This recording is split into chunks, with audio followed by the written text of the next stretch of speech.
ഇന്ത്യ-US ഇടക്കാല വ്യാപാര കരാറിൽ അന്തിമ രൂപരേഖ. ഇരു രാജ്യങ്ങളും തമ്മിലുള്ള ഇടക്കാല വ്യാപാര കരാറിനായുള്ള ചട്ടക്കൂട് തയ്യാറായി.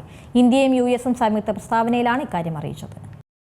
കാർഷിക ഉൽപ്പന്നങ്ങൾക്ക് ഇന്ത്യ നികുതി ഇളവ് ഉറപ്പാക്കുന്ന വിധത്തിലാണ് പുതിയ കരാർ. US വ്യാവസായിക ഉൽപ്പന്നങ്ങൾ, ഉണങ്ങിയ ഡിസ്റ്റിലർ ധാന്യങ്ങൾ, പുതിയതും സംസ്കരിച്ചതുമായ പഴങ്ങൾ, സോയാബീൻ എണ്ണ, വൈൻ, സ്പിരിറ്റുകൾ തുടങ്ങിയ വിവിധതരം US ഭക്ഷ്യ കാർഷിക ഉൽപ്പന്നങ്ങൾക്ക് ഇന്ത്യ തീരുവ ഒഴിവാക്കുകയോ കുറയ്ക്കുകയോ ചെയ്യും. ഇന്ത്യൻ ഉൽപ്പന്നങ്ങൾക്ക് US 18% താരിഫ് ചുമത്തും.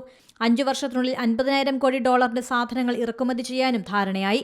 മുൻഗണനാടിസ്ഥാനത്തിൽ ഇരു രാജ്യങ്ങൾക്കും താൽപ്പര്യമുള്ള മേഖലകളിൽ വിപണി സൗകര്യങ്ങൾ ലഭ്യമാക്കുമെന്നും പ്രസ്താവനയിൽ പറയുന്നു. റഷ്യൻ എണ്ണ വാങ്ങുന്നതുമായി ബന്ധപ്പെട്ട് US ഇന്ത്യയ്ക്ക് മേൽ ചുമത്തി 25% അധിക നികുതി പിൻവലിക്കും. ഇത് സംബന്ധിച്ച ഉത്തരവിൽ പ്രസിഡന്റ് ഡൊണാൾഡ് ട്രംപ് ഒപ്പുവെച്ചു.